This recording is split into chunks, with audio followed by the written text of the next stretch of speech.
Hello and welcome everyone to today's session. Today we are going to talk about summary of last 4 sessions and also take on some live questions. Some of them have already submitted in a Google form and some will be taking up live. Let's go with the summary of last 4 sessions in case anybody has missed out on these sessions. I'll be taking it very quickly so that we can focus more on our live questions and things that you want to ask. Let's start. First, we started with professional resume development. In this case, we talked about the relationship an employer and a candidate shares. What is that first content that the employer receives from your candidates? What is the selection procedure? What are those parameters that a person or an employer would look in your resume?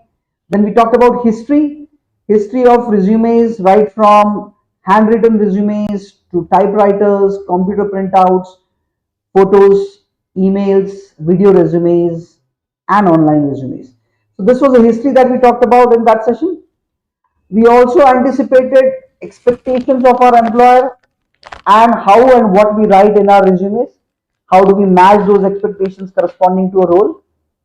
We also talked about resume writing based on industry type, which varies from different industry to industry. When we match about expectations, as we say, whatever you have written in a resume, it's matched with the role and responsibility you are supposed to perform. So that's what we summarized over there. We also talked about some of the common mistakes that a person does in resume writing. I would not be covering up in this session. You can refer an old video of this, but these are the common mistakes that we talked about. We talked about how a candidate's profile is conveyed to an employer or a placement agencies, his personality, his smartness, his communication skills. That could be done with a video resume or a paper resume. We saw different technologies right from handwritten paper resumes to voice, podcast kind of scenarios or video resumes. I also shared a couple of tools in that session related to Canva or more links. How do you build your resume based on the type of profession you are in? It could be a flashy resume, it could be a sober resume, and so on. So we talked about certain tools. We talked about video resumes, how videos are created, how they are tagged to your resume with the help of a QR code, where the person is able to access your videos with the help of a QR code. These were some links that we had shared, which are used for building a video resume, or these were used for making a paper resume across. Next topic or the next session was related to personality development and skill development. We talked about personality development not from the perspective of how a person looks. It is more related to their intrinsic personality. Resume based selection is there where skills and personalities are being taken care of. We talked about skills and personalities in two separate factors, and there is a balance which we sought to be maintained. Then we talked about the MTBI personality type keys, where these 16 types of personalities and how they are typically matching with the profession that you are willing to take ahead. We talked about any professions versus specific professions. What are the skill sets or what are the personality types that or skills that you have to manage and match? Career mapping with personality types is very important because your personality should suit that career or that career should suit your personality. So I have also recommended that you should take the MTBI test in advance to know what is matching to your current personality level. Then we talked about specific professions, the current and future skill sets which are required, and how do we relate and balance personality and skills, because only personality with no skills or only skills with no personality match is not going to help. So this is what we had covered in the second session.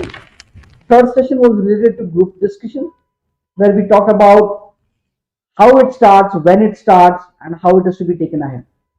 We talked about the do's, about coming in time, adjusting to the environment, and such points. Then we talked about how do you dress up for a particular group discussion. It should not be overdressed or underdressed scenario. We talked about body language, politeness. We talked about what to carry for a group discussion, how to stand out, and things like that. So it was not to get noticed only, it was to get noticed positively. If you are having any questions which are coming up to your mind, just feel free to put it in the chat box so that I can cover them as we progress. Just feel free to add to the chat box. Group discussions, we saw how to get positively noticed. We saw certain pointers about what to do, what not to do, when to be polite, how do you prove your point, how do we be politely stubborn kind of scenarios, avoid heated discussion. So these are some of the pointers that we had discussed. Then we talked about telephonic rounds. Telephonic rounds is where we are very sure that only audio is getting communicated. There is nothing apart from audio which is getting communicated. We talked about details about how and what you should speak, how should the communication be clear, what precautions should we take before the call is being taken or attended.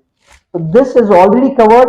We're just doing a summary, and if any details and further are required, you can always refer the previous sessions. So this is what we talked about telephonic round. Then we were introduced to video resumes, how to make video resumes, what should be the orientation, what is the general setup that is required, and how do we present ourselves in the best possible, because video resume is audio and visual both. In this case, you are able to present or sit in front of the employer before you actually go for a personal interview. Once you go for a personal interview, you can typically have a scenario where,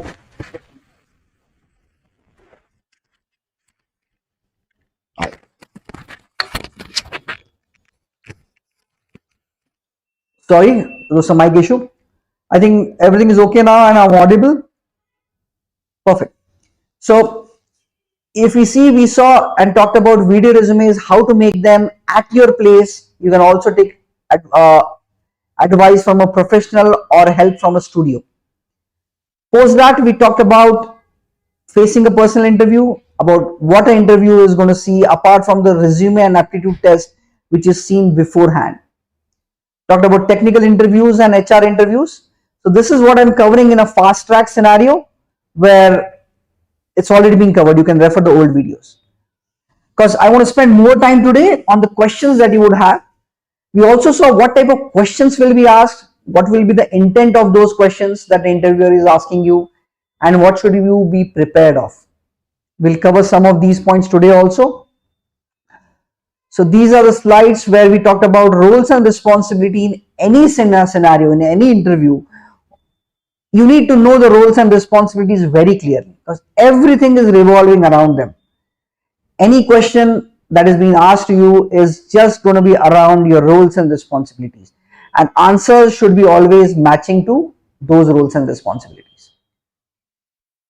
We saw how an employer is just there. It is an interaction and it is not an interrogation, is what we talked about. This will reduce your anxiety levels when you are facing an interview. You should not feel being interrogated by questions. He is just making sure and validating what is to be checked. He is checking whether your skill sets are matching, and for that he is supposed to ask you questions. It's an interaction, so you need to be treating it as an interaction only.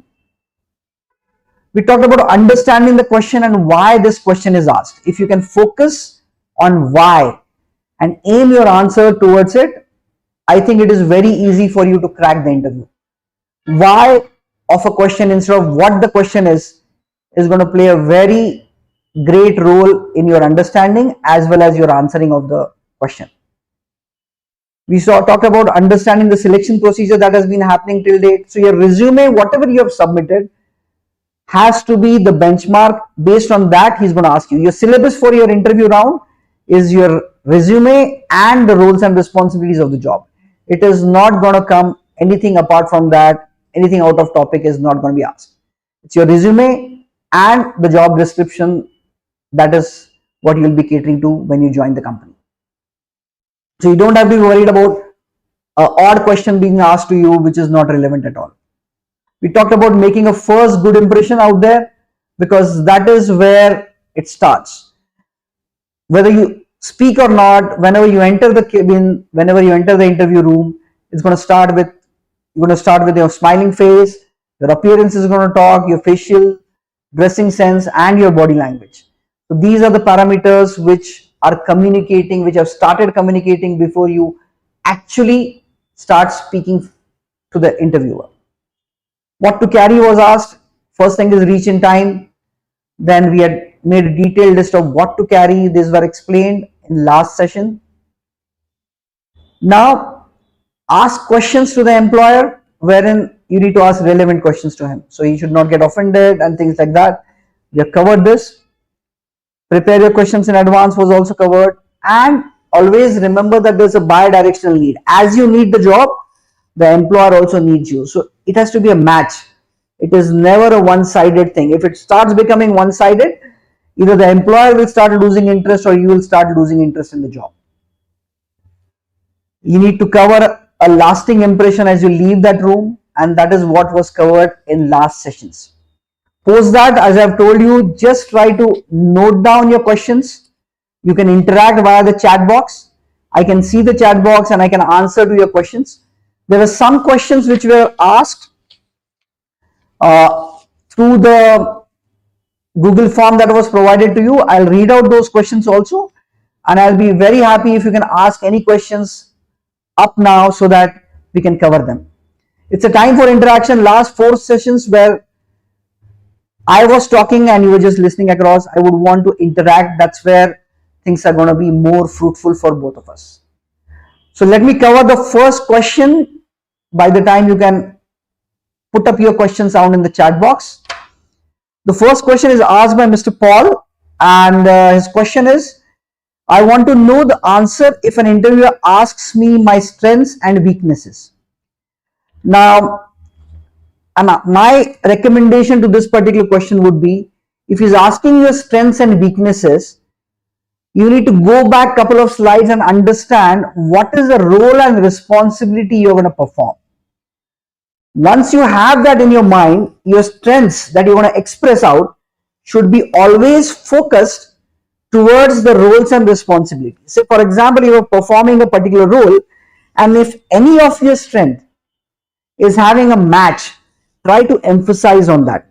Try to emphasize on that strengths which is typically giving you an advantage in the role and responsibility you want to play. So that's going to be a tick mark from the interviewer's perspective when he's talking about matching your profile with the job description and so on. So that's one part of it. When you're talking about your strengths, try to revolve and arrange your strengths in a patch where you are matching it with the roles and responsibilities. So that's going to be a tick mark.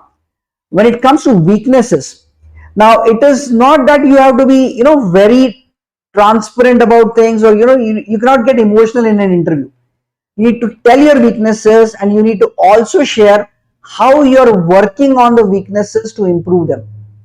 Now there would be weaknesses where you are not good at client communication, but that may not be a part of your role. So focus on those weaknesses of yours which are not going to directly interfere with your roles and responsibilities. If your weaknesses are directly interfering with your roles and responsibilities, it's going to be a tricky situation, because it's going to be how you are presenting it. If you're saying that, okay, I have identified my weaknesses, but I'm working in this way to improve on that, that still is a good answer. So this is my recommendation when you for Mr. Paul, when you're asking a question about what to answer if an interviewer is asking your strengths and weaknesses. Let's see if there are any questions out here. Okay, there's a question by Priyanka Moite. She's asking how to deal with an interview anxiety and fear. Now we can understand that this interview anxiety is there at start. So typically if it is a first time job or a first time interview, you would have that anxiety and fear. Now, as I told you in my previous slides, it is not an interrogation. It is not going to be difficult out there. The interviewer is just going to match and relate his requirements via his questions to make sure that you know the answers, because you're supposed to work over there. So the anxiety part should eliminate, having an understanding that it is a bi-directional requirement.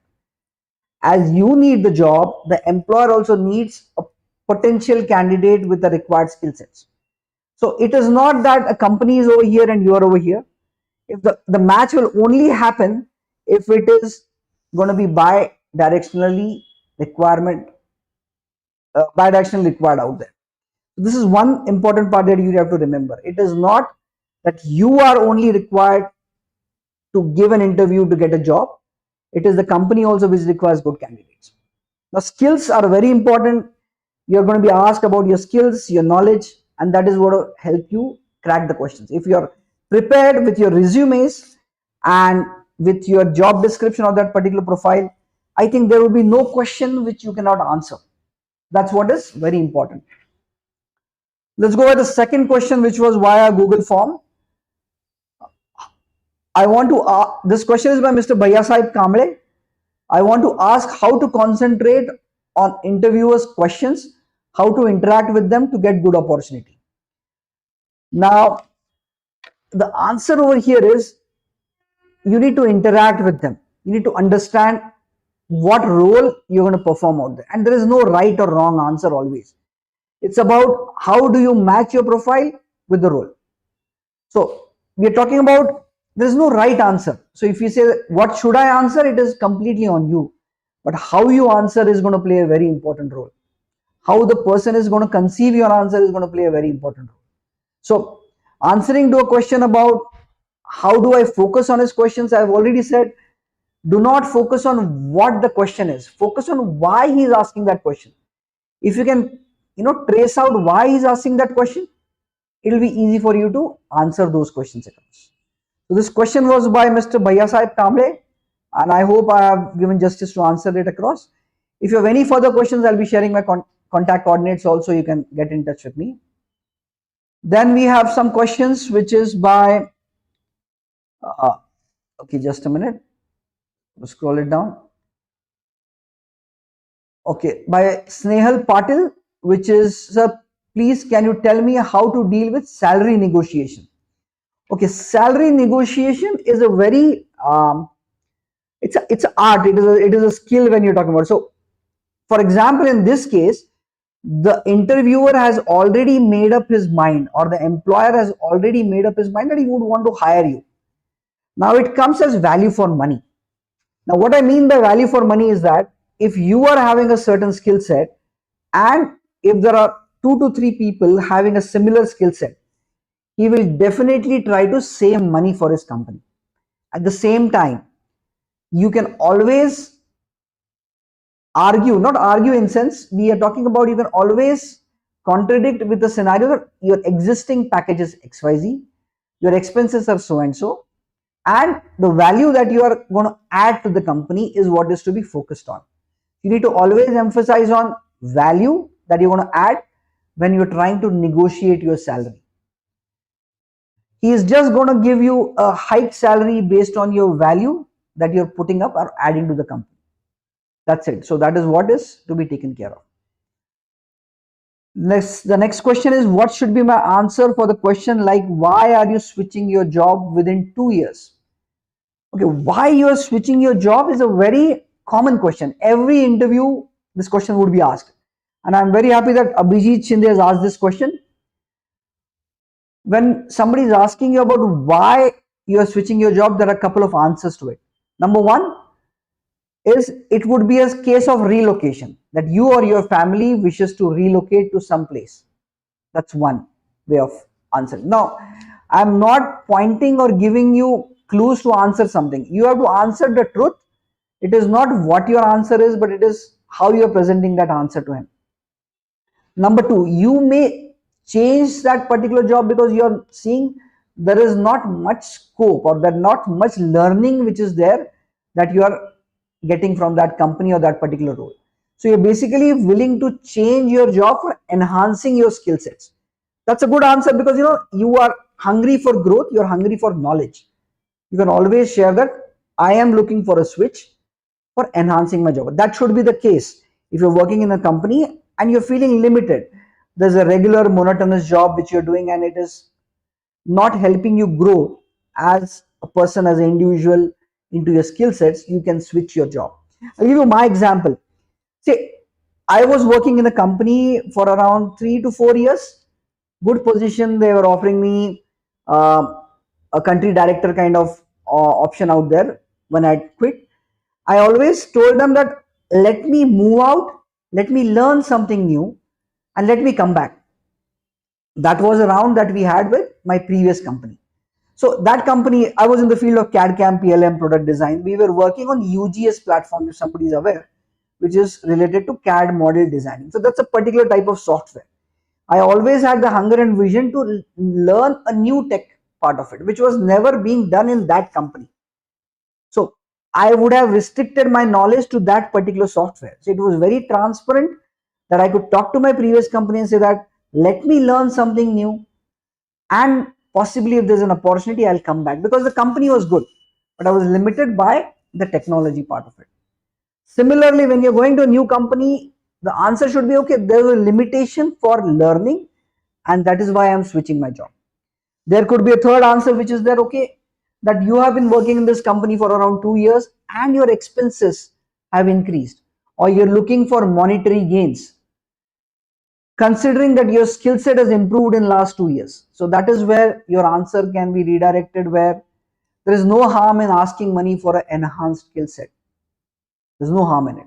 So these could be a couple of answers that you can give when you're asked such a question. Let's go for the next question. I'm trying to keep it very brief so that we'll able to take care of more answers or more questions. Can you please tell me how to answer a question, why should we hire you? Okay. Now, this emphasis starts with, again, the roles and responsibilities. So if you can map your skill sets with the roles, and you can prove it to him that okay, this is my value, this is what I know, and this is what the role demands, that itself answers it. He's going to just make sure that you speak it out and you have understood the role correctly. If you have understood the role correctly, this could be an easy question for you. Okay, this is the role which is required to be done. I know this, I may not know this, but I'll learn. That could be the answer across. So this is the best answer. You need to understand the profile that you're going to work in, and the question becomes very simple for you. Let's go for the next thing. What should be my answer for the question why you join our organization? Okay. Now this question is by Vinod Chaudhary, and good, the question is taken up. So why you are joining an organization? So there could be scenarios that you have started with a smaller company and you would want to grow with a bigger company. There could be multiple reasons that you're joining that organization. As I said, one is to gain more knowledge. Two, you will get more flexibility in working. Number three, the work culture of that company could be different, which is suiting you. So there are multiple factors. There is no correct or wrong answer. The answer is what you convey, and that should appeal to that particular interviewer also. It should not be a random answer just because you give free lunch, or for example the lunch is delicious out here. So you need to give some relevant answer over there, which is going to make sure that you have made a thoughtful decision of joining the organization. It is not a random application that okay, check karte is company mein job hai. So a thoughtful decision is what is the why part of it. Why is asking you that question? Have you thought about joining the organization and why? So that covers the question over there. The more questions. Okay, good evening. Can you tell me about, this question is by Megha Rathod. Can you tell me about a difficult work situation and how to overcome it? Okay, so probably I'll reframe the question. It is something like a difficult work situation that you have undergone. This could be a question asked by the interviewer to you, and I think you are required to answer this. Now in this case, you need to first give a very brief without disclosing the confidentiality of that particular problem, because you cannot just keep on disclosing a problem statement of your ex company and disclosing it out to public. So you need to first ensure that whatever problem you are sharing with them, which you were successfully capable of resolving, has to be well enough. I mean, that should be, just a minute, you need anything? Okay, so that should be, let me just read the question again. Okay, difficult situation that you have faced and you have overcome it. So do not disclose the confidentiality of it, number one. Make sure that you are very brief about answering it. What was the problem statement, what action you took, and what was the result of that action. Just keep it very brief. Do not elaborate it too much, because he is not interested in getting the elaboration. He is interested in what action you took, and he is also interested in what was the result or the outcome of your action. That's it. Keep it very precise and brief. You don't have to disclose too many things. There's one question which has been asked in Google form, which is a common question which is asked: facing issue in English fluency by Saif Ansari. Now, there is a likely chance that many students or many people who are facing an interview may not be very proficient in spoken English.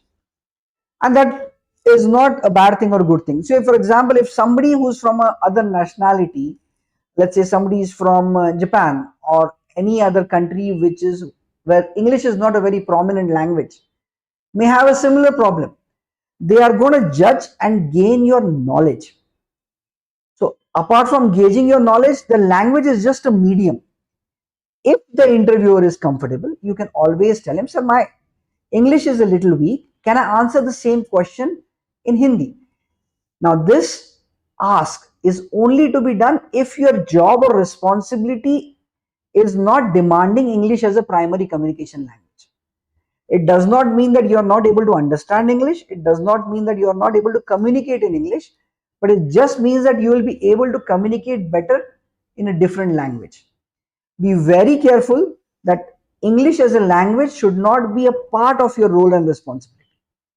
And then you can very transparently ask him, so can I ask this question, can I answer this question in Hindi or Marathi? I'll be able to explain better. Also state the reason why you would want to answer in a different language.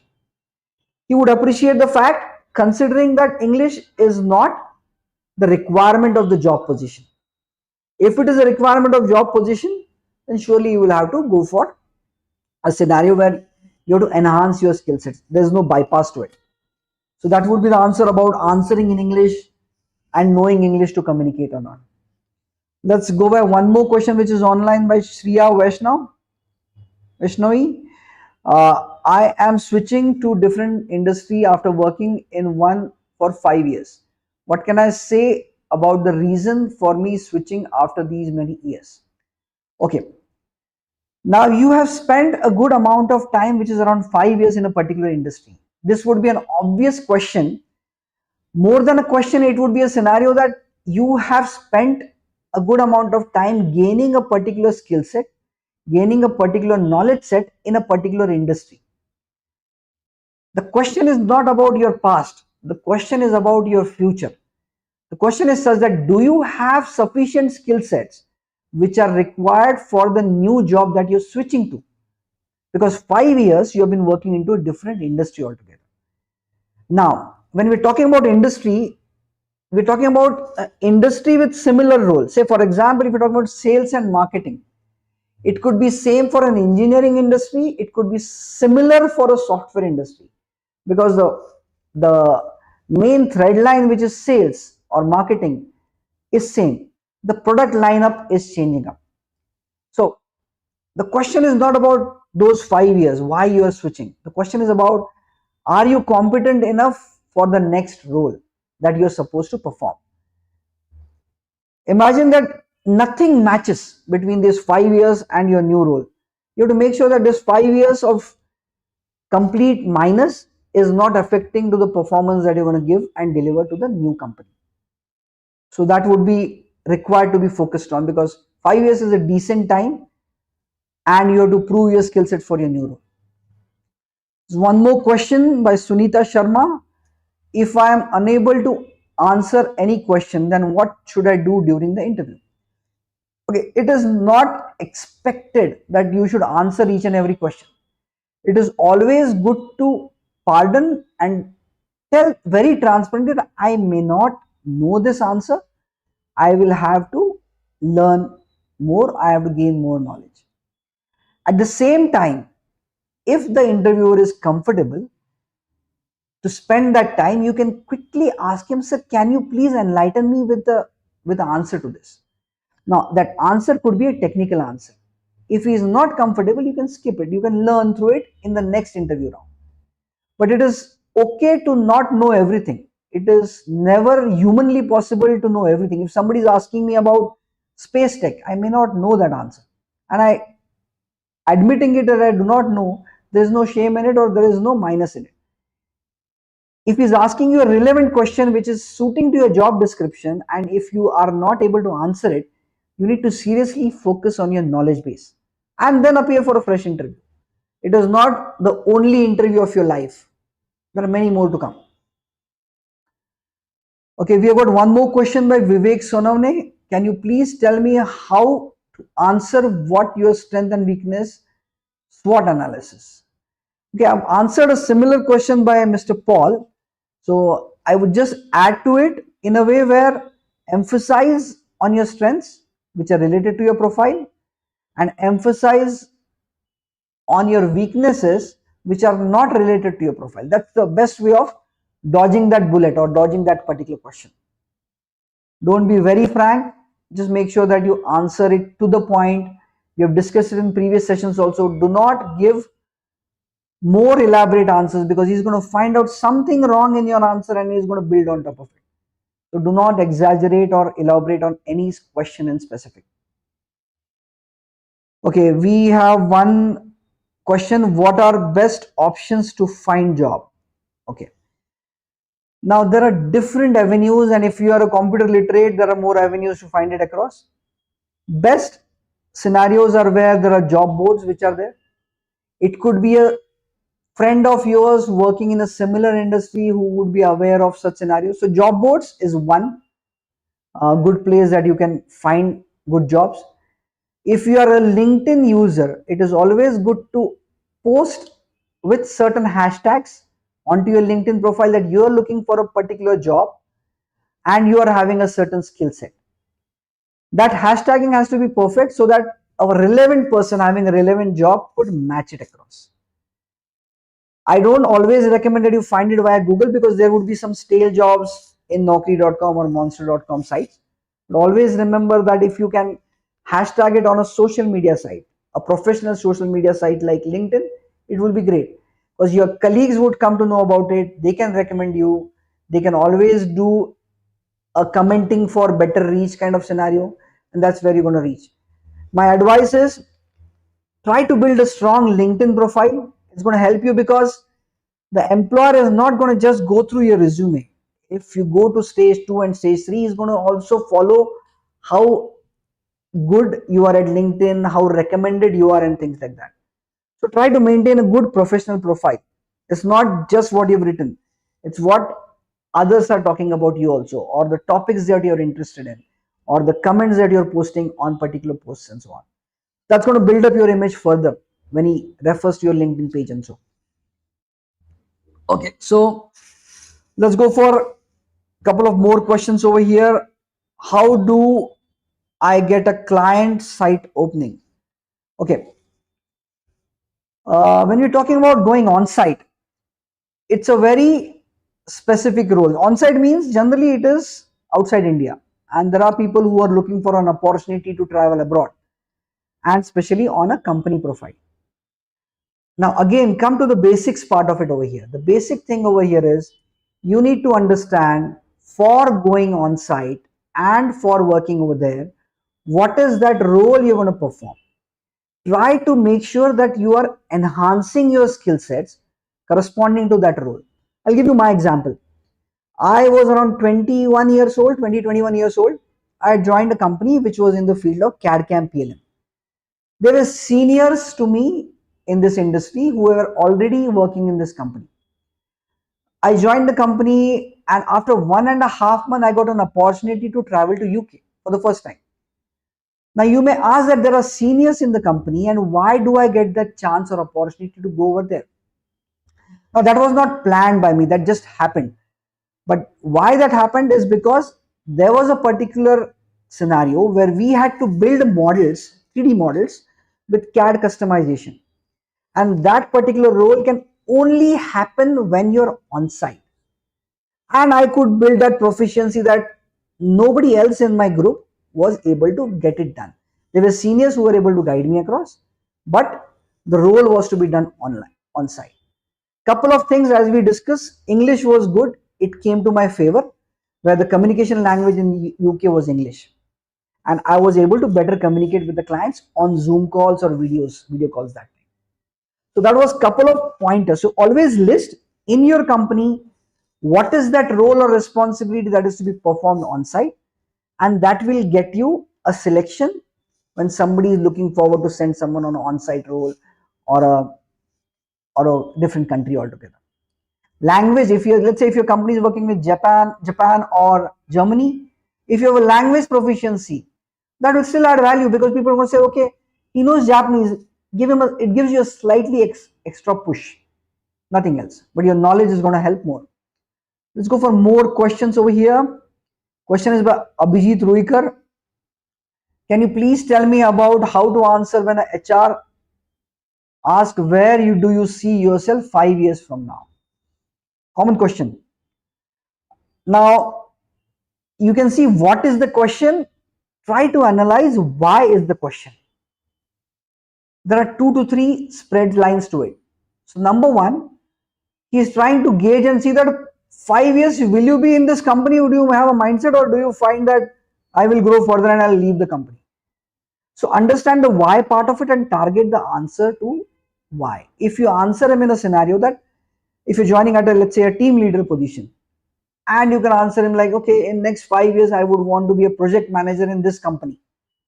Okay, now one check mark is there, that in this company means that you're planning to stay in this company for a longer period. Now what we have taken is, what was the question, where do you see yourself 5 years? Now his intent was internally, would you stay in this company, would you looking for, or do you have much higher aspirations? So try to understand the question why part of it and answer it across. Again, I said there is no right or wrong answer. It is about how you're relating your profile with the answer that you're giving and how you're giving the answer. So that's more about it. If there are any more questions, 1 minute. So let's see for more questions out here. Fear and anxiety is what we saw. Okay, there's one question by Vijay Ranjan. Good evening. How can I express myself to switch job when I have just switched the last job and giving interview to the next job? Interesting question. What you can do typically is that you can admit that you made a mistake. That's the only way of looking at it, because if you're joining and taking a thoughtful decision of joining a company, you have to basically admit that you made a mistake. You cannot blame it on the company that ये बोला था और ये हो रहा है. So you cannot always blame companies across. Okay, I was supposed to join at a team leader position. They promised me an on-site opportunity, but they did not give me.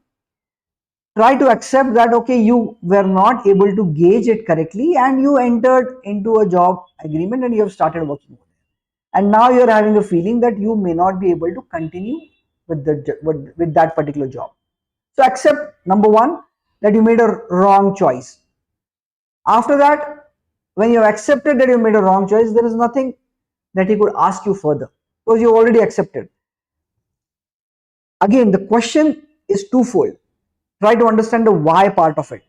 The question is, you have just switched a job.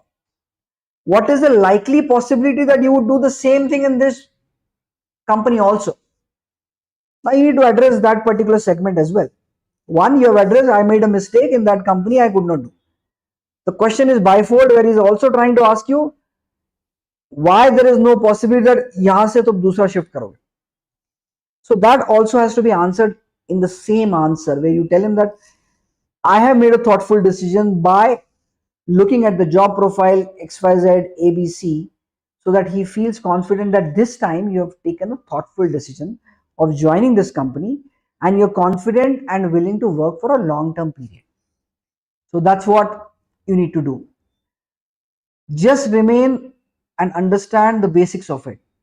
Focus on the why of the question. Try to understand why this person is asking me this question. It will make things very easy for you in case of question and answer round. Okay, we have one more question out here from, we have two questions. I is saying I don't know to any question in an interview. Okay, this was kind of answered. Saying I don't know and saying it differently is going to make the difference. If you say plain blunt, I don't know, that's going to sound differently, but you can say that, okay, so I can, I basically do not have any specific knowledge to it. So try to make sure that you soften that answer.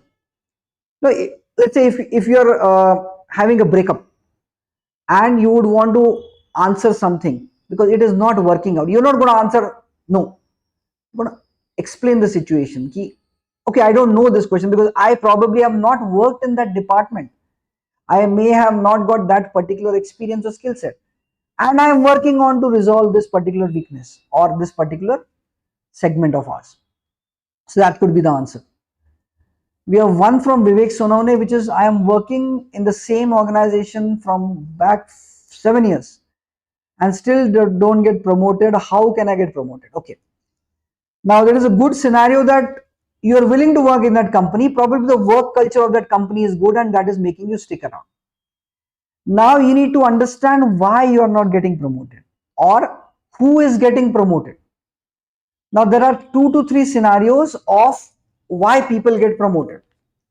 Now let me give you an example of my company. So we have a company where we do manufacturing, and there was a scenario of a similar situation. He worked with us for around 4 years and he was indispensable from that situation or position.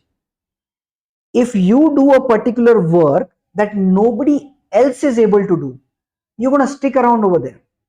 So try to understand and delegate responsibilities. Try to teach others. It is not knowing what to do and how to do, and only you know it. There are two folds to it. You're going to be sticking around that job because the boss knows if he shifts you from this position to a higher position, who is going to take care of the role that you're going to take care of? You may be very good at your work, and that is a good point. But if you're not delegating your work, if you are not building a second in charge of the work you're doing, you are not able to get promoted. Till the time you train someone for the job that you're doing, you will not be shifted. That is one scenario. Second scenario is that you may lack the skill sets of a higher position. So try to do two things in this case. 7 years is a big time. Try to identify what are those roles that you're currently performing and who instead of you can perform those roles. That's one. After that, try to figure out what is that promoted designation or what is that promoted role and what are roles to be performed over there. And do I have sufficient skill set for that? If you work on these 2 points, your position has to be filled by someone and someone needs to get trained.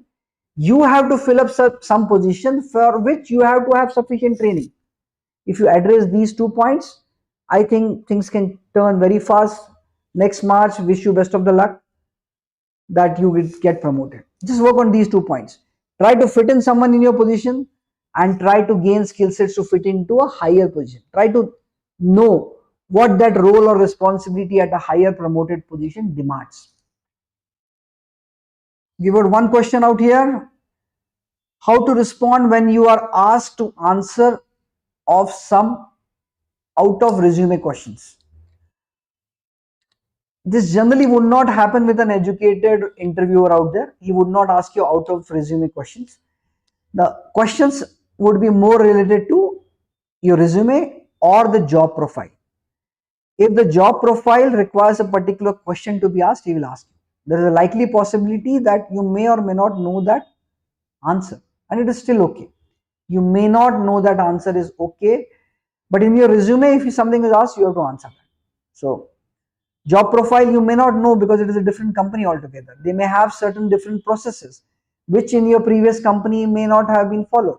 It's okay, we have not followed this process, or we have never used a pneumatic cylinder, or we have never used this process, but I would be keen to learn, is what the ending of the answer should be.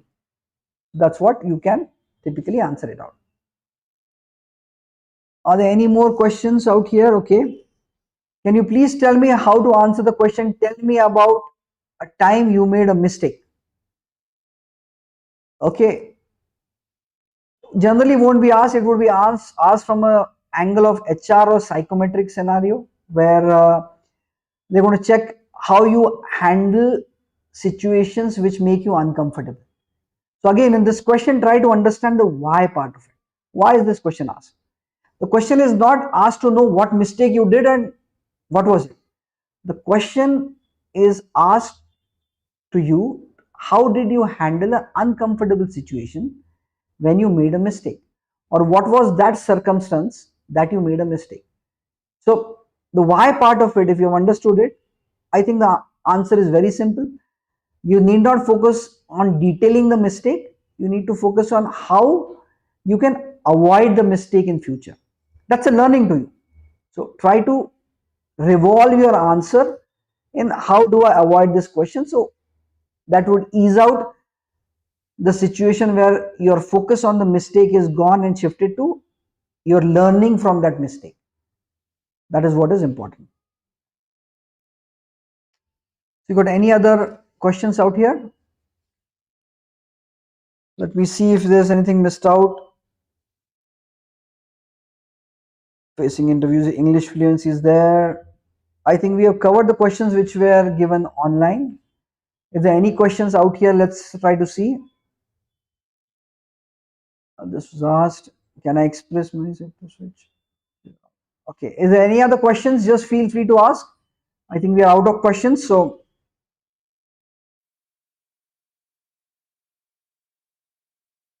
or I think it is okay. There are more questions out here. Okay, let's see example answers which you are.